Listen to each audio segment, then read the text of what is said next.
Welcome to another installment of the Robinson Twins present Earth is Our Spherical Home Planet.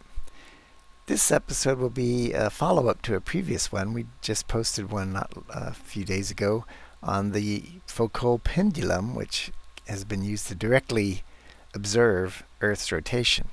But the French physicist Léon Foucault was not done when he put that pendulum in 1851 and demonstrated it. He followed up the following year, 1852, with a device called the Léon Foucault Gyroscope. Now, a spinning device had been around before then, but when he started experimenting with it as a way to prove Earth's rotation, he was the one who gave it the name gyroscope, which we still use today. So let's take a look at that. Foucault's pendulum had clearly demonstrated the direct observation of the Earth's rotation, but he felt that he could do better. He could be more precise. So in the next year, 1852, he came out with his gyroscope, and what that did was, in this device here, he could crank it up to speed of to 9,000 to 15,000 revolutions per minute. Then it would move the gyroscope from its spindle into his gyroscope framework, and around the outside of the framework he had degrees marked off to tenths of a unit, and then used a microscopic viewer to see the numbers. So in the 10 minutes or so that the gyroscope could continue spinning, he was able to measure the Earth's rotation to a tenth of a degree. The whole device was built by Paul Gustave Froment, who is using Foucault's specifications. It wasn't called a gyroscope until Foucault published his results. There are several sets of these gyroscopes set up, and the Science Museum Group in the United Kingdom has one as part of their science collection. Here's the case used to hold the different parts. Here is the ring that holds the gyroscope that's free to move in all directions. Here's the device used to crank this gyroscope up to speed. Here's the cradle that was used while it was being spun up to speed. Then it was moved into the ring. Then here is the scale, which is marked in tenths of a degree. Here's a microscopic viewer used to look at the scale so they could read the numbers off. And then here's the brass torus or gyroscope that was used to spin up to speed and then move from the cradle into the ring, where it had 3 axes to work with. Foucault's device gave a 3-axis of rotation. He knew this was better than the pendulum because the pendulum's precession depended on where it was on the Earth. When it was at the poles, North or South Pole, it would take 24 hours to precess one rotation.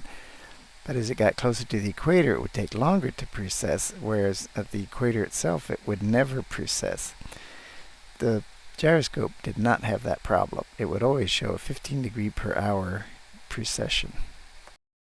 When we were kids growing up in the 60s, we had gyroscopes as toys.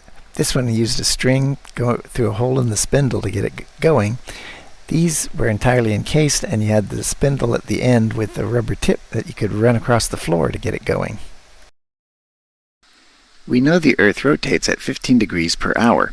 The gyroscope could maintain a usable rotation for 10 minutes, so the device, marked to 1/10 of a degree, would detect a 2.5 degree rotation of the Earth over those 10 minutes. Foucault stated it this way to the French Academy of Sciences in his report. However, this high degree of mobility, a testament to the maker's skill, is evident only while the rotating body remains at rest, for as soon as the torus is set in motion and placed in position, the entire system stabilizes itself in space with remarkable energy.